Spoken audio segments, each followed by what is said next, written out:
Graça e paz, irmãos e amigos. Hoje eu vou falar sobre a farsa do arrebatamento secreto ou a farsa da doutrina do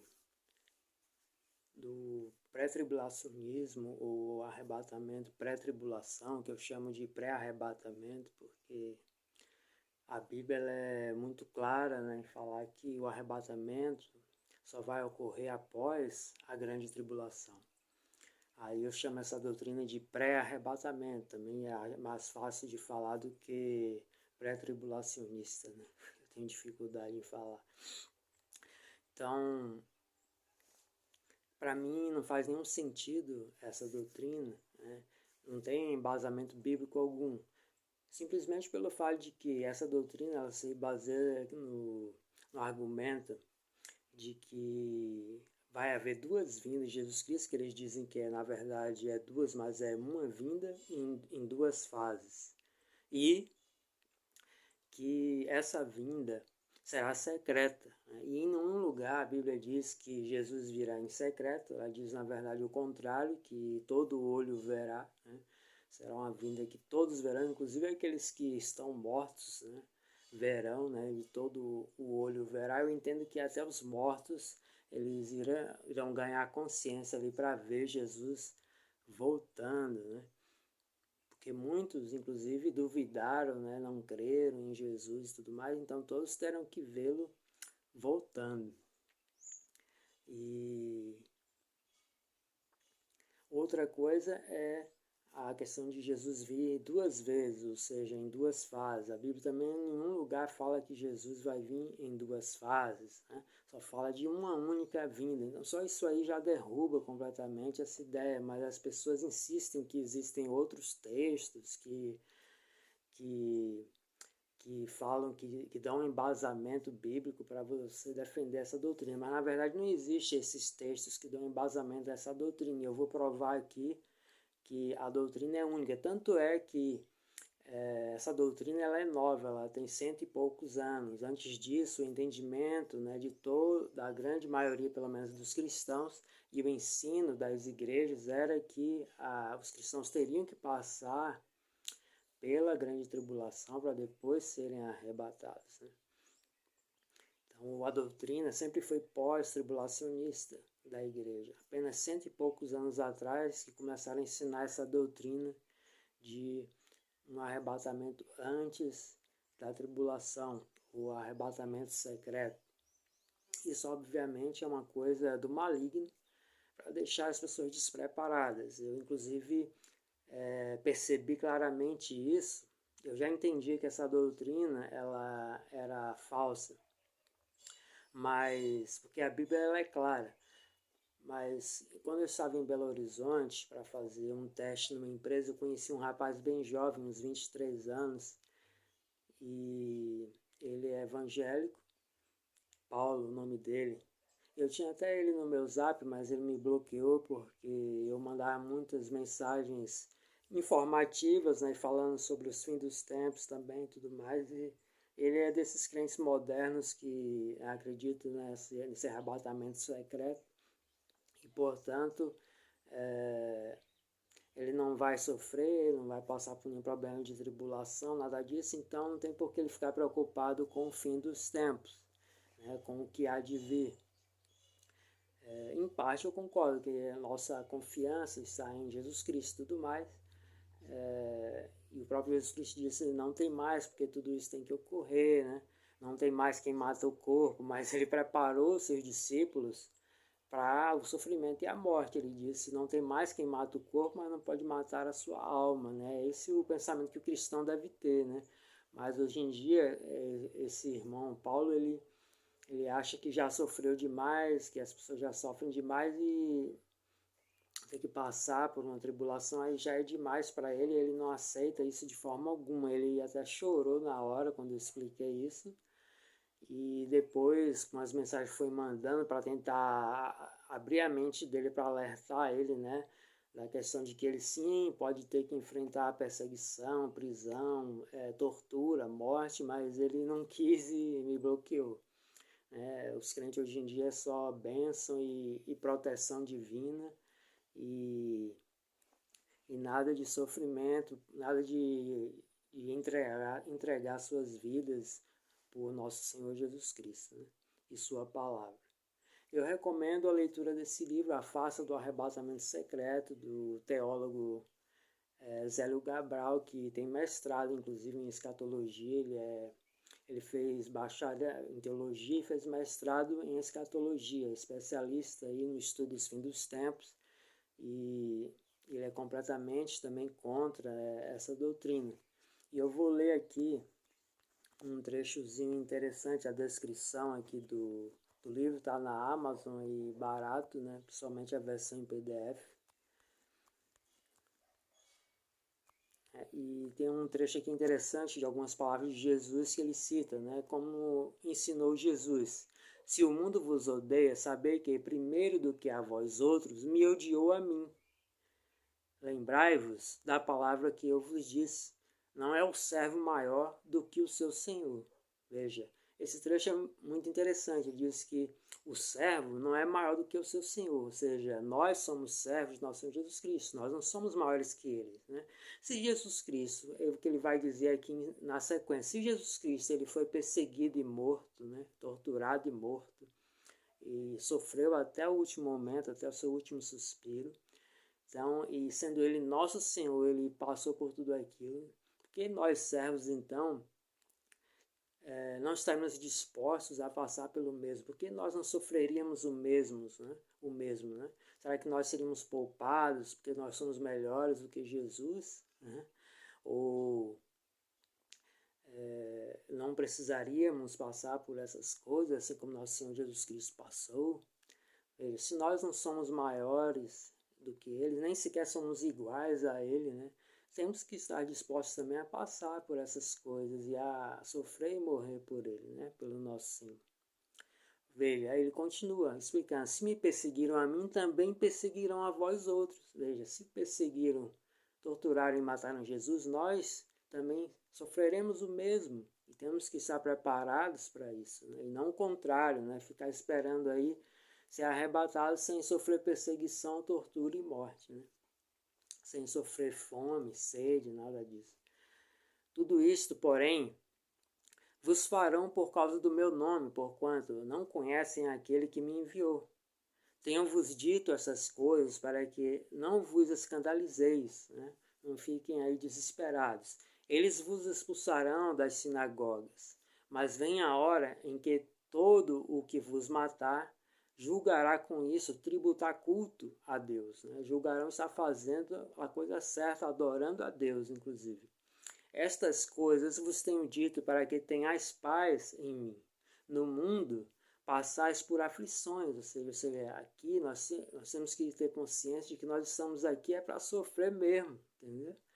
Mas nós vamos ter bom ânimo porque ele venceu o mundo, eu venci o mundo, então vós também podeis vencer o mundo. É isso que ele quer dizer.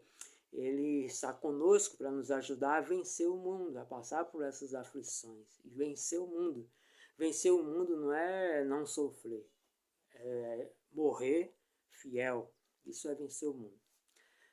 Assim como ele morreu fiel, sofreu, mas morreu fiel, nós também devemos estar preparados para sofrer e morrer fiéis assim como ele, né? Nosso ânimo vem disso, nossa força, nossa coragem vem disso, de que mesmo na morte, nós, na verdade, somos vencedores na morte e não perdedores.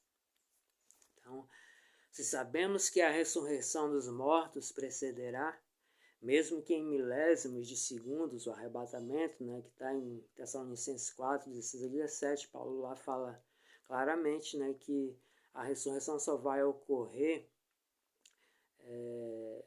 aliás, o arrebatamento, né, ocorrerá depois da ressurreição, né? Primeiro haverá a ressurreição e depois o arrebatamento, entendeu? Mesmo que essa ressurreição ocorra aí milésimos de segundo antes do arrebatamento, de qualquer forma, tem que haver a ressurreição primeiro, né? Então, o que a Bíblia diz sobre a ressurreição dos mortos? E se também sabemos que a ressurreição é algo que acontecerá apenas no último dia, né? Ele cita aqui vários textos, João 6, 39, 40, 44, 54, 11, 24, mostra que a ressurreição ocorrerá no último dia, depois da grande tribulação, né? Então, se a ressurreição vai ocorrer lá depois da tribulação, o arrebatamento é pouco antes, então é logo após também a tribulação que haverá o arrebatamento, e não antes. Então precisamos concordar que o arrebatamento é algo que acontece no último dia e não 7 anos antes do último dia, como ensinam os pré-milenistas, e nem 3 anos e meio, como o que querem os mídias, né? O último dia é também o dia do ressoar da última trombeta, né? Apocalipse diz que quando o sétimo anjo trocar a sua trombeta, haverá então forte voz no céu e tudo mais. Então, pois na sequência aparecerá no céu então um sinal extraordinário, e o Filho do Homem, né? Portanto, após o sol da última trombeta não haverá uma grande tribulação, mas a plenitude do reinado de Cristo. E também após o soar da última trombeta não acontecerá um arrebatamento secreto, mas a aparição gloriosa do Filho de Deus, que vem sobre as nuvens dos céus como Rei dos Reis e Senhor dos Senhores. O propósito deste livro é preparar os cristãos para a segunda vinda do nosso Senhor e Salvador Jesus Cristo e animá-los com a certeza da vitória, pois tudo podemos naquele que nos fortalece, né? E sabemos que a morte não é o fim, né? A morte, se você morre fiel, então você ganhou a sua salvação, você venceu o mundo, assim como Jesus. Jesus morreu, mas ele morreu fiel, ele venceu o mundo, e nós também. Assim como Jesus sofreu e morreu, quem lê o Novo Testamento, vê lá nas cartas de Paulo, né? Que ele fala muito disso, né? Que Jesus veio e morreu por nós, sofreu e morreu por nós, e nós também estamos fadados a isso, a sermos perseguidos, torturados e mortos, né? O importante é que a gente morra fiel, assim como ele, né? Isso que é importante, perseverar até o fim. Mas assim como Jesus, Paulo fala que foi o primeiro, né, de muitos irmãos, o primogênito, né? E como o próprio Jesus disse, né, quem quer vir após mim, apanhe a sua estaca de tortura e siga-me, né? Então nós temos que estar dispostos a sofrer e morrer. Ou uma coisa muito interessante também sobre isso é o amém. Quando a gente diz amém na igreja, amém não significa assim seja, tá? Eu fiz um vídeo aqui no canal explicando o significado verdadeiro do amém. Vejam esse vídeo, é um vídeo curtinho de 6 minutos, e ali eu resumi bem o verdadeiro significado do amém. Então, quando você diz amém, você se dispõe a isso, né? Você se coloca à disposição para sofrer e morrer por nosso Senhor Jesus Cristo, pela sua palavra. Então, a vida do crente ela deve ser centrada nisso, né? Ele deve ter a mente, né, centrada nisso, de que ele vai ser perseguido, ele pode ser perseguido, pode ser torturado e morto pela sua fé. Mas isso não é derrota, é vitória. E no livro de Atos dos Apóstolos tem aquele relato de Pedro, né?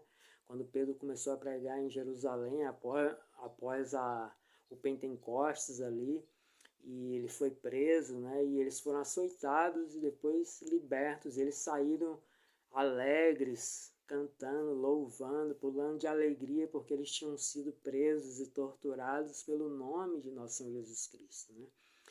Porque esse é o propósito da nossa vida, né? Defender nosso Senhor Jesus Cristo e sua palavra, e sofrer e morrer por ele, assim como ele sofreu e morreu por nós, né? Se ele fez isso por nós, temos que estar dispostos a fazer isso por ele, né? Essa consciência que nós temos que ter, e nós somos inimigos do mundo, né? O mundo é nosso inimigo, então é natural que a gente seja perseguido e morto, mas infelizmente, o inimigo colocou essa ideia, né, para que ele possa, então, pegar de surpresa os crentes. Imagina, você está esperando ser arrebatado, aí isso não acontece. A fé de muitos vai esmorecer, né? Ah, eu não fui arrebatado, e vão pensar o seguinte, já que eu não fui arrebatado, então eu não vou querer passar fome, sede, ser perseguido, morto, já que eu não vou para o céu. Então, o que vai acontecer? Muitos vão ceder ao maligno, porque quem não ceder ao sistema vai passar fome, sede, vai ser perseguido, torturado, morto, né? Então,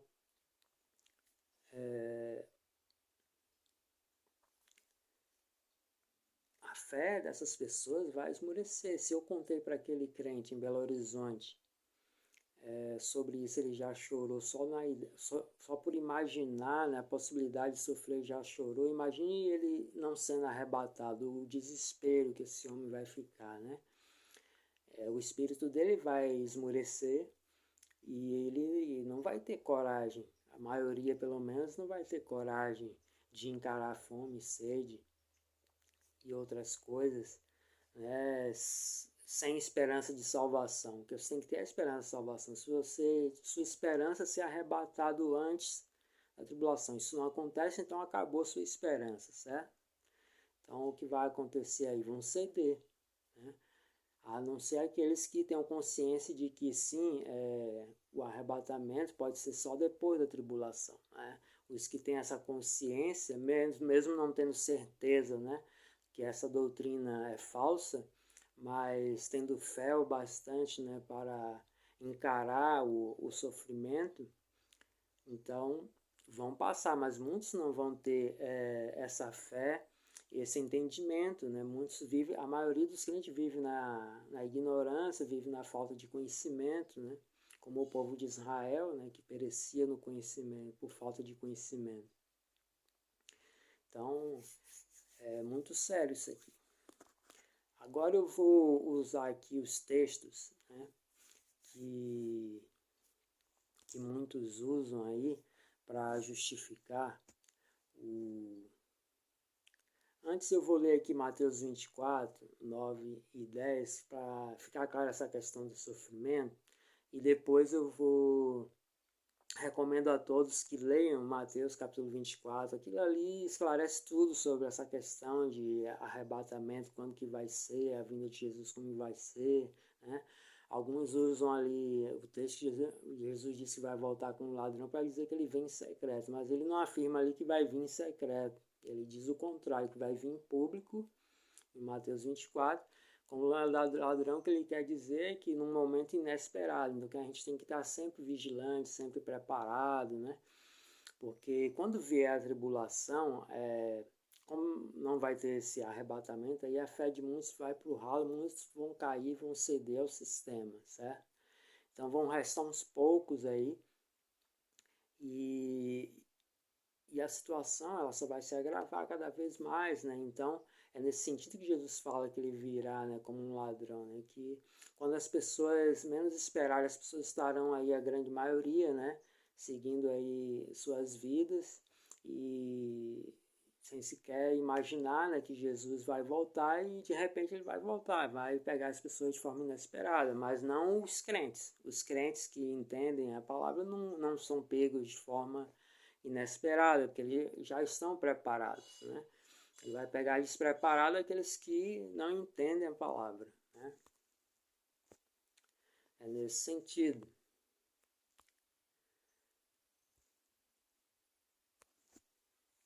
Mateus 24, 9 diz: Então vos hão de entregar para serdes atormentados, matar-vos-ão, sereis odiados de todas as nações por causa do meu nome. Veja, e os discípulos foram perseguidos, os cristãos foram perseguidos aí sempre ao longo da história, em vários países diferentes do mundo. Sempre houve perseguição, houve aqueles momentos mais de tranquilidade e aqueles momentos de perseguição para os cristãos, né? E agora está voltando de novo, né?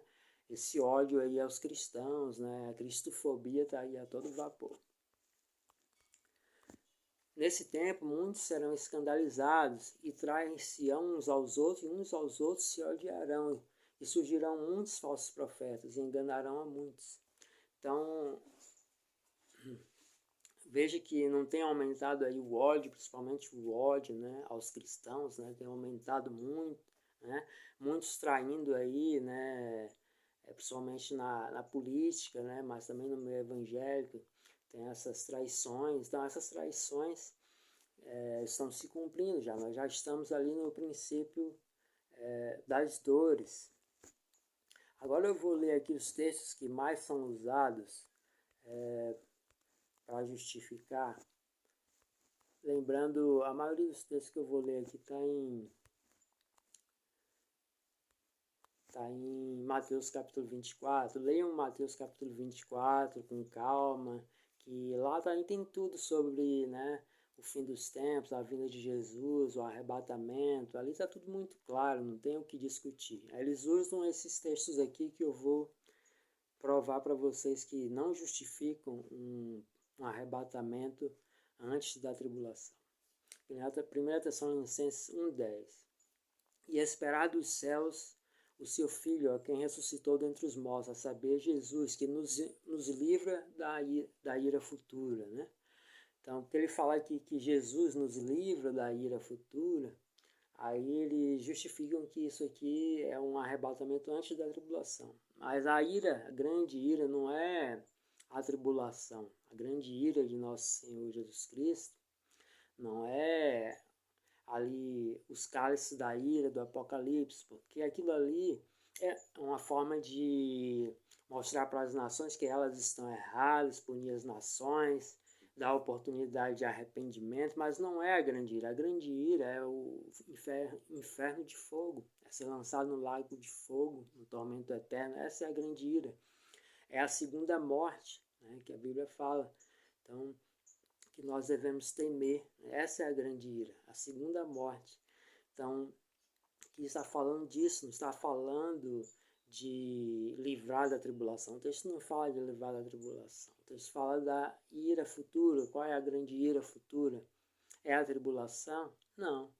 É o inferno de fogo. E o 4,16, né? Não, o 4,16 é outra coisa. É 5,9. Ali é falando sobre o arrebatamento, né? Que vai ocorrer.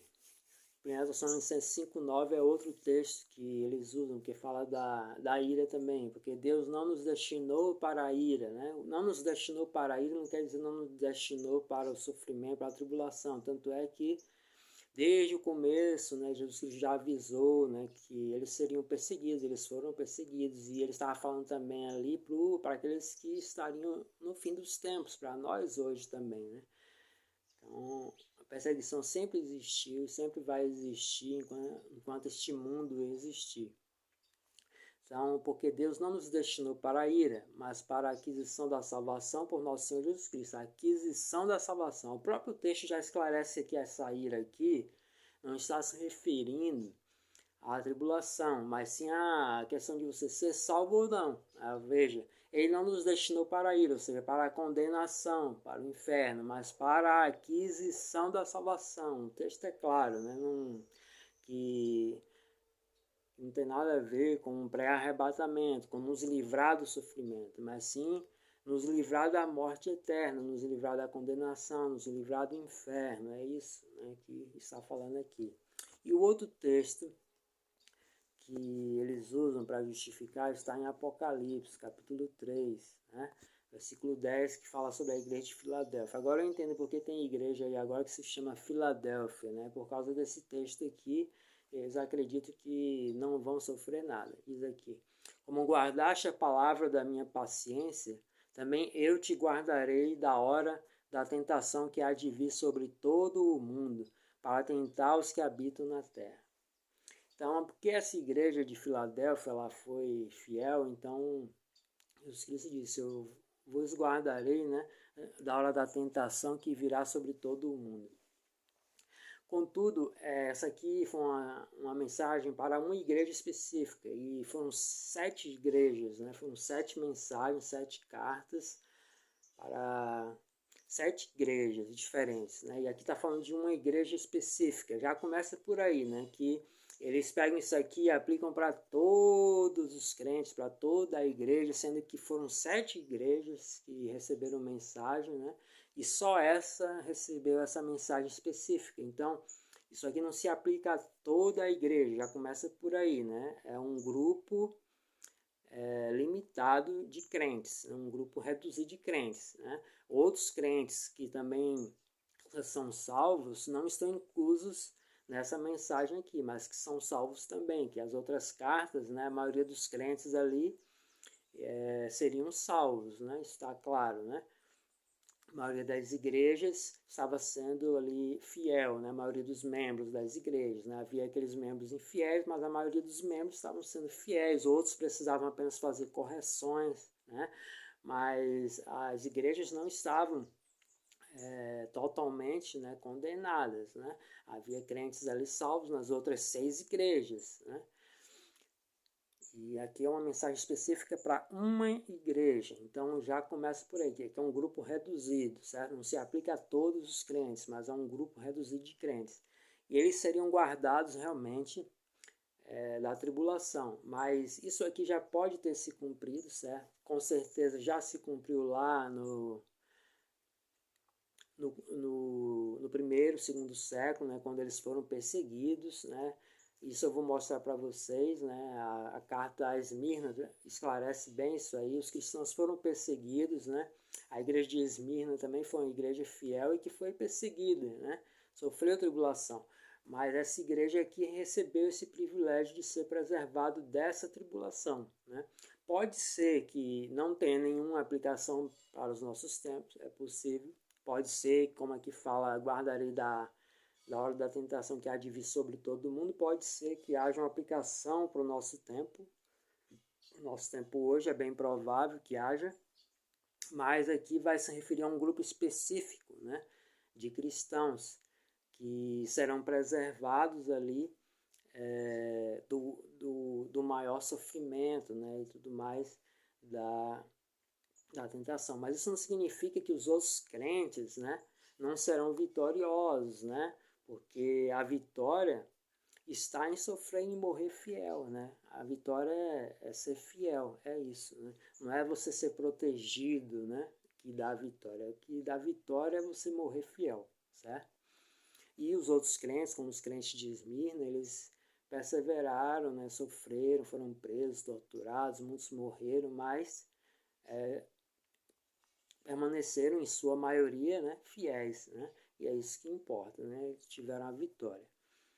Agora, essa igreja específica, ela recebeu uma proteção especial aí, mas também o texto não esclarece que proteção é essa, se eles não seriam perseguidos de forma alguma, ou se eles receberam um aviso para fugir, por exemplo, que na destruição de Jerusalém em 70, muitos receberam, né? Muitos acataram o aviso que Jesus deu e fugiram. Então pode ser que esses crentes aqui tenham recebido algum tipo de aviso e fugiram para um lugar onde eles ficaram seguros, longe, né, da perseguição. Pode ser, o texto não especifica que tipo de proteção, né? Não significa que eles se livraram completamente do mundo. Pode ser também que eles tenham tido seus espíritos retirados, né, suas vidas tiradas, para que não passassem pela tribulação, pelo sofrimento. O texto não especifica que tipo de proteção que eles receberam. Eles podem ter morrido para não passar pelo sofrimento, né? Podem ter fugido, né, e deixado seus bens, seus familiares para trás, né, mas tendo sido poupados aí da maior parte, né, do sofrimento. Os israelitas, eles nas pragas do Egito, foram 10 pragas. E as 3 primeiras israelitas, eles passaram por aquelas 3 primeiras pragas, né, do sangue, né? Eles moravam numa região cheia de rios, né, de água, e aquela água toda dos rios, riachos, virou sangue. E foram 7 dias, né? Se a gente as outras pragas, a Bíblia não especifica quanto tempo durou, mas se a gente arredondar aí para 7 dias também, né, dá 21 dias. Então, imagine 21 dias de sofrimento que eles passaram, né? Depois foi que eles foram poupados das pragas seguintes. Então, veja, Deus não poupou o seu povo de todo o sofrimento, apenas de uma parte. E pode ser o caso aqui dos filipenses, eles podem ter sido poupados da perseguição por fugir, mas aí eles sofreram, porque eles também perderam seus bens, perderam familiares, né? Eles podem ter sido presos, mas não foram torturados, né? não sofreram até a morte, né? Como ocorreu com João. João, ele foi poupado, né, de uma morte mais sofredora, né? Paulo foi decapitado, Pedro foi crucificado, né? E João, ele foi preso várias vezes, mas ele não sofreu mais além disso, né? Então pode ter sido algo desse tipo. Os israelitas sofreram também, mas só nas 3 primeiras pragas, não sofreram as demais, né? Pode ser que haja um grupo aqui na tribulação que hoje existem as comunidades bíblicas, né, que estão se juntando aí pelo mundo afora, pequenas comunidades que guardam as escrituras, guardam os mandamentos. Pode ser que se enquadre aí nesses que Apocalipse fala, né? Aqui em Apocalipse 3:10, esses serão guardados, porque eles primeiros que eles já estarão na zona rural, longe do fuzuê da cidade, né? Os que vão sofrer mais, vão ser mais perseguidos são os que estão na cidade. Eles vivem na zona rural, em lugares mais isolados, né? Isso aí já é uma proteção, certo? E o Eterno, então, ele pode estar guiando essas pessoas, orientando para que elas saiam das cidades e fiquem nesses refúgios rurais para se protegerem aí da grande perseguição que virá, né? Então é bem provável que se aplique a esses aí. Pode ser também que haja uma proteção especial aí para proteger dos cálices da ira, né, esses crentes fiéis, mas pode ser que muitos desses crentes passem fome e sede, mas não cheguem a morrer, por exemplo, não cheguem a sofrer tanto quanto outros crentes, né? Então aí eles estariam sendo guardados, né? O guardar aqui não significa necessariamente que você não vai sofrer nada, né? Mas que você vai receber alguma proteção. Mas mesmo que seja uma proteção completa, vai ser um grupo restrito de poucas pessoas, não vai ser para todos os crentes. A maioria dos crentes vai ter que encarar mesmo perseguição, e isso vai ser bom, porque vai ser um teste, uma prova, né, para você mostrar que você realmente é fiel, né? E esses que sofrem a perseguição, né, eles vão ser honrados, né? Esses que morrerem fiéis até a morte vão receber honrarias, porque sofreram e morreram assim como Jesus Cristo. Jesus Cristo sofreu e morreu e ressuscitou em glória, e aqueles que sofrem e morrem fiéis também serão ressuscitados em glória, assim como Jesus foi, né? A Bíblia é isso, irmãos, ela é perfeita. Assim como Jesus Cristo sofreu e morreu e subiu em glória, os fiéis também têm que sofrer na tribulação e morrer para subir também em glória, assim como Jesus, como irmão de nosso Senhor Jesus Cristo. Olha que glória sensacional, não tem coisa melhor do que isso, né? A Bíblia é muito clara nisso aí. Agora eu vou ler aqui Apocalipse capítulo 2 sobre a igreja de Esmirna, para vocês verem que já pode ter tido um cumprimento aquilo ali. Aquilo já se cumpriu, né, também lá no começo, né, e pode ser que não haja um cumprimento nos nossos tempos, né? Apocalipse 2:8 diz assim: e o anjo da igreja em Esmirna escreve: isso diz o primeiro e o último que foi morto e reviveu, né, Jesus Cristo.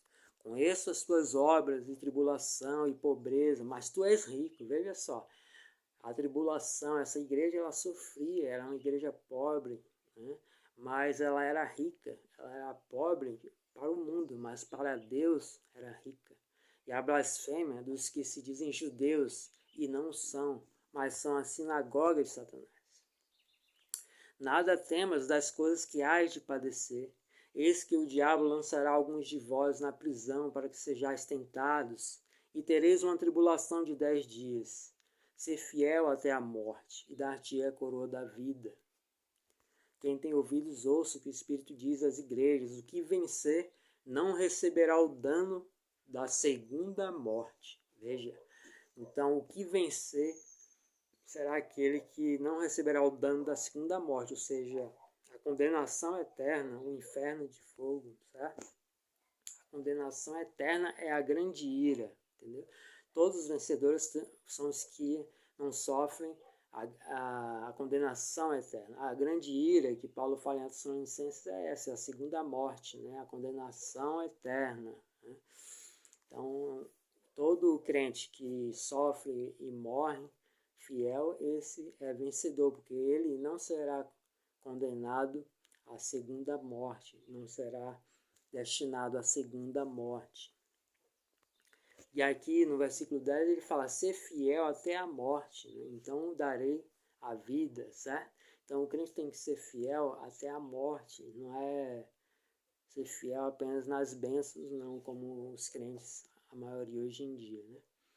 É só bênção, bênção e nada de sofrimento, né? Então, a perseguição, inclusive aqui o texto deixa claro que vem inclusive para nos tentar, ou seja, para nos testar também, né? E assim, né, nós provamos nossa fidelidade. Assim como Jesus ele foi tentado, sofreu e permaneceu fiel até o fim, ele venceu, ele deixou um exemplo para nós, né, que nós também, ele explicou aos seus discípulos em Mateus 24, né, vocês vão ser perseguidos assim como eu, né, e vocês não são como eu, vocês são menores que eu. Aí, obviamente, se eu que sou maior do que vocês sofri, vocês também vão sofrer. Mas sejam como eu, sejam fiéis até a morte, né? E vocês receberão a recompensa e irão subir aos céus em glória como eu subi em glória, entendeu?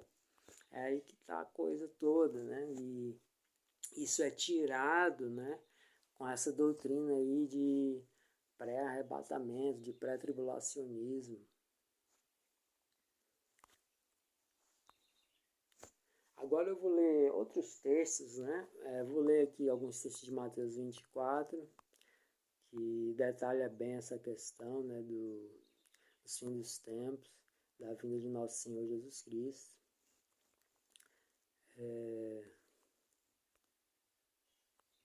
Inclusive o 24 aqui, 12 diz que por se multiplicar a iniquidade, né, o amor de muitos se esfriará. Então, os crentes eles estarão no meio da tribulação ali, e como a iniquidade, né, a violação, né, da lei do eterno estará aí a todo vigor, então o amor de muitos vai esfriar, inclusive de muitos crentes, né, porque estarão no meio ali de pessoas praticando todo tipo de coisa errada, né, todo tipo de coisa antibíblica. Mateus 24, 21 diz, porque haverá então grande aflição como nunca houve desde o princípio do mundo até agora, nem tão pouco há de haver, né? Quer dizer, está falando da grande tribulação, pois é uma coisa que nunca houve e nunca há de haver, certo? Está falando dos últimos dias, da grande tribulação. E se aqueles dias não fossem abreviados, nenhuma carne se salvaria, mas por causa dos escolhidos serão abreviados aqueles dias. Então veja que os escolhidos, né, os santos, estarão na grande tribulação, e aqueles dias serão abreviados, né, serão encurtados, para que os crentes que estarão vivos ainda na tribulação permaneçam assim. Talvez aqui se refira aos crentes da igreja de Filadélfia, né? Uns poucos remanescentes que vão sobreviver à perseguição, porque vão receber algum tipo de proteção, né? E então esses santos, né, que estarão vivos, então serão protegidos, pois esses dias serão abreviados. Talvez eles sejam guardados nesse sentido. Os dias serão abreviados para que eles sobrevivam, né, e não enfrentem a morte. Então aparecerá no céu o Filho do Homem, todas as tribos da terra se lamentarão e verão o Filho do Homem vindo sobre as nuvens com poder e grande glória. Então veja que depois da tribulação, aí Jesus Cristo então vem e todo homem o verá, todo olho o verá, né? Ele aparecerá como nos céus, né? E todos irão vê-lo, né? Com grande glória. E ele enviará os seus anjos com rígido clamor de trombeta, os quais ajuntarão os seus escolhidos, os santos, desde os quatro ventos, de uma a outra extremidade dos céus. Então, veja que haverá santos, né, em todo canto da terra, e os anjos vão sair recolhendo eles na vinda de nosso Senhor Jesus Cristo, né? Então, os santos estarão aqui. Ainda vai ter gente que sobreviveu, né, a tribulação e tudo mais. Talvez esses sejam os a quem se refere ali o texto da igreja Filadélfia, né? Aqueles que vão conseguir sobreviver à tribulação. Mas isso não significa que eles não irão sofrer nada, né? Também. Apenas que eles não sofrerão, talvez, a morte. Agora, Mateus 24, 43. Mas considerai isto, ou talvez eles sejam poupados ali das pragas da ira, ou de algumas pragas da ira, como foram os israelitas poupados, né?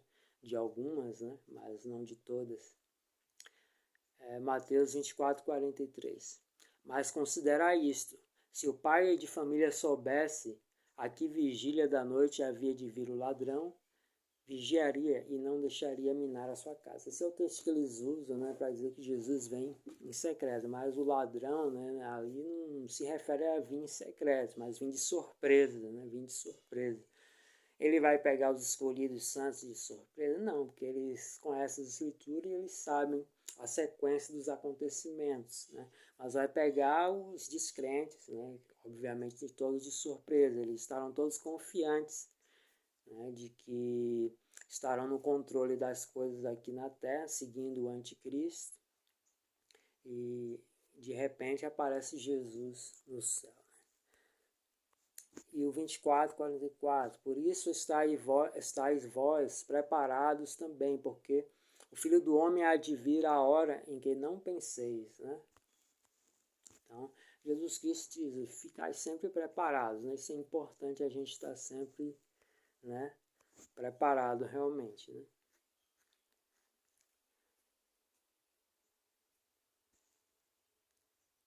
Aqui, João 6,39, eu já li ali algo semelhante no começo ali do livro do teólogo, né? Falando sobre a ressurreição no último dia. Agora, esse texto é interessante, 1 Coríntios 15, que, né, a Igreja Assembleia de Deus gosta de usar muito esse texto aqui para falar de Coríntios 15, 16, para falar que ali dá margem para um arrebatamento antes da tribulação. Mas não tem nada a ver. Veja aqui. No momento, não abrir e fechar de olhos ante a última trombeta, porque a trombeta soará e os mortos ressuscitarão incorruptíveis e nós seremos transformados. Então, veja que destacando aqui, ó, que o texto fala que será após o toque da última trombeta que ocorrerá então a ressurreição dos mortos e o arrebatamento. Então o texto deixa bem claro que será após a tribulação, né?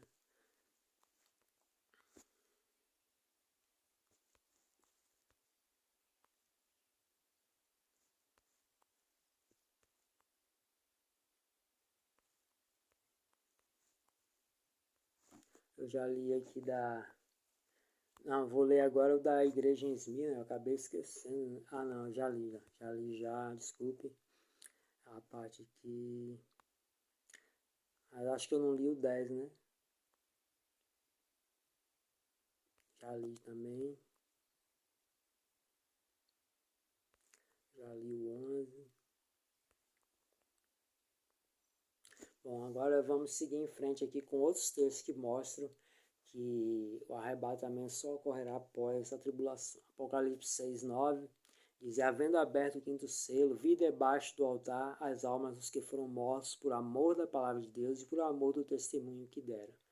Então, durante a grande tribulação ali, né, o quinto selo faz parte ali da tribulação, ele viu, né, João viu então aqueles que foram mortos por amor da palavra de Deus, por amor do testemunho. E não existe só esse texto, tem vários textos em Apocalipse, deve ter uns 7, pelo menos 5 textos que são semelhantes a esse aqui de Apocalipse 6:9, que sugerem que os crentes, os santos, estarão na tribulação durante a grande tribulação. Né? Tem vários textos em Apocalipse que apontam isso. Todo o livro de Apocalipse deixa bem claro isso, que os crentes estarão na tribulação. Né?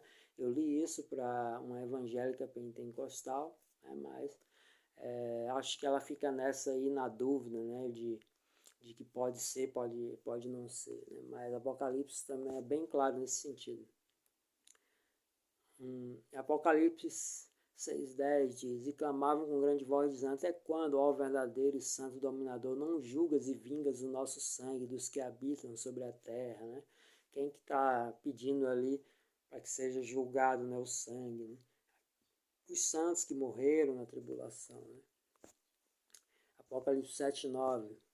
Depois dessas coisas olhei, e eis que uma grande multidão, a qual ninguém podia contar, de todas as nações e tribos e povos e línguas, que estavam diante do trono e perante o Cordeiro, trajando vestes brancas e com palmas nas suas mãos, né?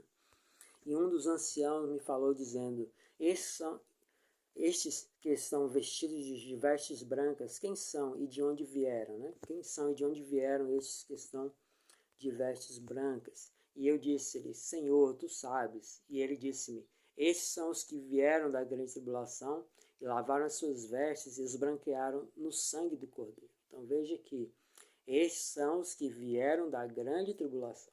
Então, na grande tribulação, vai ter crentes ali, só que eles justificam isso, né, dizendo que ali são pessoas que vão se arrepender, só que o livro de Apocalipse, na verdade, mostra que as pragas vão vir, mas as pessoas não vão se arrepender. Elas vão continuar blasfemando contra Deus, né? Elas não vão se arrepender. O objetivo seria esse, o arrependimento, mas as pessoas não vão se arrepender, porque elas não terão escolha mais, elas não terão alternativa a não ser se rebelar contra Deus, né? Então, esses santos aí são aqueles realmente que têm amor à palavra, amor à verdade, e não vão se deixar corromper pelo mundo, né? Vão ser perseguidos, mas vão morrer na tribulação, né? De fome, de sede ou de outras formas, mas serão salvos, né? Serão vencedores, né? E aqui continua: Por isso estão diante do trono de Deus, que o servem de dia e de noite no seu tempo, e aquele que está sentado sobre o trono os cobrirá com a sua sombra, né? Os protegerá, e nunca mais terão fome, nunca mais terão sede, nem sol, nem calor algum cairá sobre eles. Então essas pessoas, elas vão passar fome e sede na tribulação, porque elas não vão ceder à marca da besta, né? Que está em Apocalipse 13, e não vão poder então comprar nem vender, ou seja, não vão ter como ter o seu sustento. Aí a marca da besta é para justamente as pessoas que quiserem se manter, elas vão ter uma renda, elas vão ter que ter essa marca, né? Ter condições de sobreviver, vai ter que ter essa marca para poder comprar comida. E essas pessoas não vão aceitar a marca e por isso vão passar fome e sede. Muitos vão morrer de fome e sede, né? Então, como recompensa, nunca mais eles terão fome nem sede, nem sentirão o calor, né? Estarão sob a proteção eterna do Altíssimo, né? Vão receber destaque. Apocalipse 12:1. E viu-se um grande sinal no céu, uma mulher vestida do sol, tendo a lua debaixo de seus pés, e uma coroa de 12 estrelas sobre a sua cabeça. Esse texto é interessante porque em Jeremias capítulo 3, versículo 31, se repete esse mesmo texto, falando do povo de Israel, falando de Jerusalém, a cidade de Jerusalém, né? E a Bíblia fala em Apocalipse da Jerusalém de cima, como uma mulher, como uma mãe, né? Então, é interessante que aqui fala da igreja, né? E Jeremias 3:31 fala também ali de Jerusalém, né? Que deveria ser a cidade santa, né? Então, e aqui fala da mulher, a igreja, a cidade santa do Eterno, né? Então, veja que há um paralelo ali, né? E a Jerusalém, naquela época, ela estava sendo perseguida, né? Ela seria perseguida pelas nações para que fosse executado o julgamento do Eterno, porque o povo era infiel. Mas o contexto era o mesmo, né? Ali havia perseguição, né? A Jerusalém, que deveria ser santa, estaria sob perseguição dos inimigos, né? Do Eterno, os povos pagãos, né? E aqui a igreja estará sendo perseguida novamente pelos infiéis, né? É bem interessante isso. Aí eu vou voltar um pouco aqui. Vou terminar de ler esse trecho aqui da mulher em Apocalipse, depois eu volto para ler lá em Jeremias para vocês verem. Está lá no comecinho. E essa mulher estava grávida com dores de parto e gritava com ânsias de dar à luz. E viu-se outro sinal no céu, e esse que era um grande dragão vermelho que tinha 7 cabeças, sobre suas cabeças diademas, o maligno, né? E a sua cauda levou as estrelas e lançou sobre a terra, né? Para que, dando ela a luz, lhe tragasse o filho, né? Aí fala de Jesus Cristo, né? Que a Jerusalém de cima gerou Jesus Cristo, né? Para governar as nações com vara de ferro, né? E o seu filho foi arrebatado para Deus e para o trono, Jesus Cristo, da mesma forma que a igreja, né, deve ser arrebatada. E a mulher fugiu para o deserto, onde já tinha lugar preparado por Deus, para que ali fosse alimentada durante 1260 dias. Então a mulher conseguiu fugir. Talvez aqui se aplique o Filadélfia, né? Que a mulher conseguiu fugir, né, e sobreviver. Quer dizer, alguns, né, crentes vão conseguir sobreviver. Talvez aqui seja o cumprimento nos nossos dias do que ocorreu com a igreja de Filadélfia também lá no passado, né, que vão conseguir fugir e sobreviver. E eles o venceram pelo sangue do Cordeiro e pela palavra do seu testemunho, e não amaram as suas vidas até a morte. Então, veja que esse finalzinho aqui, que eles não amaram as suas vidas até a morte. Como Jesus Cristo. Jesus Cristo não amou a sua própria vida, né? Ele condenou a si mesmo à morte para salvar muitos, né? E nós também, né, não devemos amar nossas vidas até a morte, não. A gente tem que amar nosso Senhor Jesus Cristo, nosso Pai eterno, Iá, e isso é que dá a verdadeira vida, né? Que a verdadeira vida é após a morte. Apocalipse 13, 7.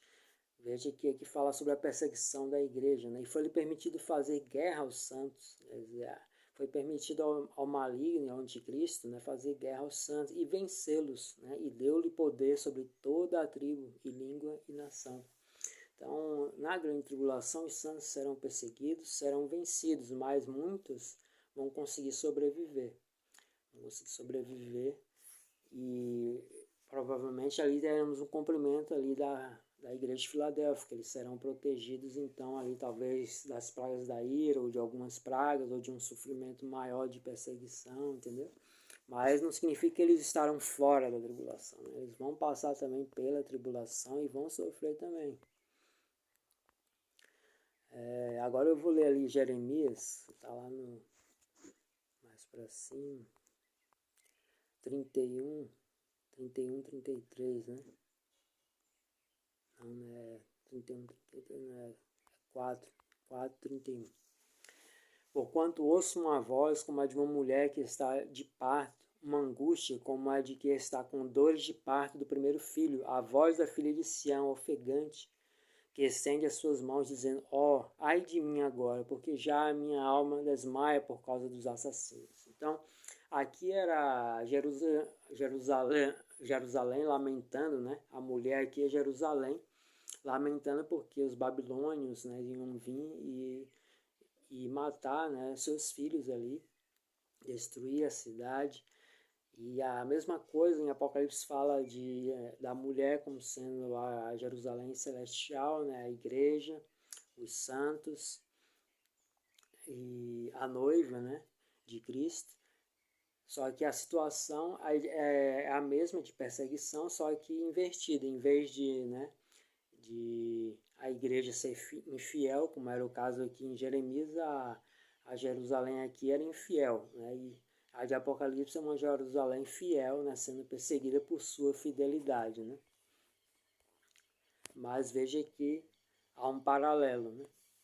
E Jeremias 5,12 diz, mesmo sobre os israelitas naquele tempo lá, né, da Jerusalém fiel, negaram ao Senhor e disseram, não é ele, nem mal nos sobreviverá, nem veremos espada, nem fome.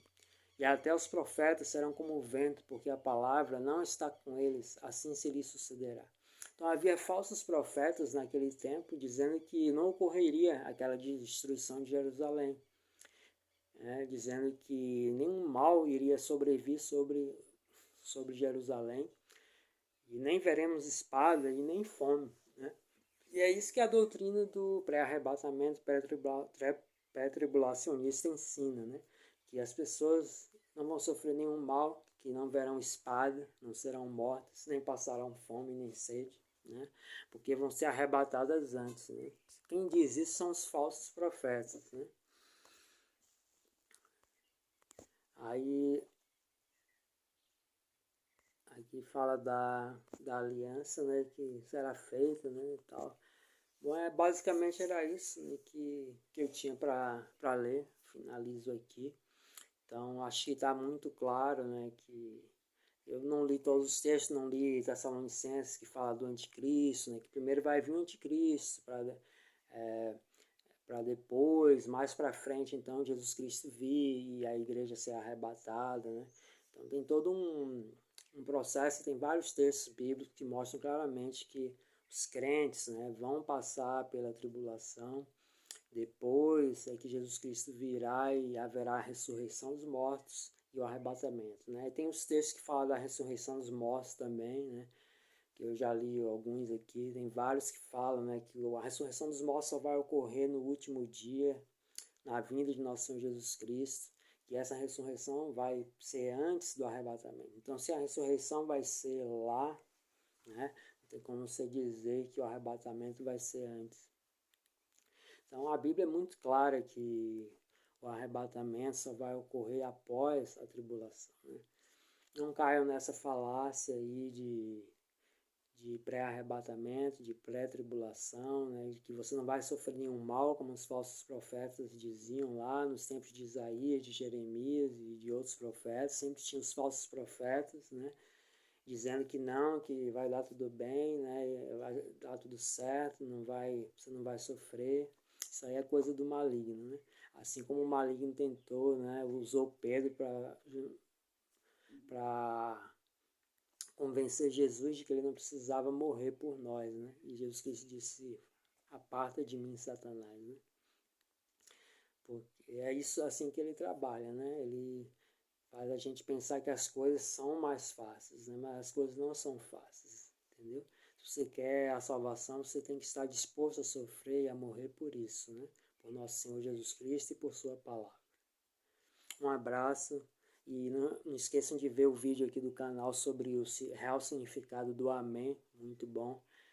Toda vez que você diz amém na igreja, você concorda em sofrer e morrer por nosso Senhor Jesus Cristo. E até o próximo vídeo. E que nosso Senhor Jesus Cristo e nosso Pai Eterno, Iá, esteja com todos nós. Até o último dia. Um abraço.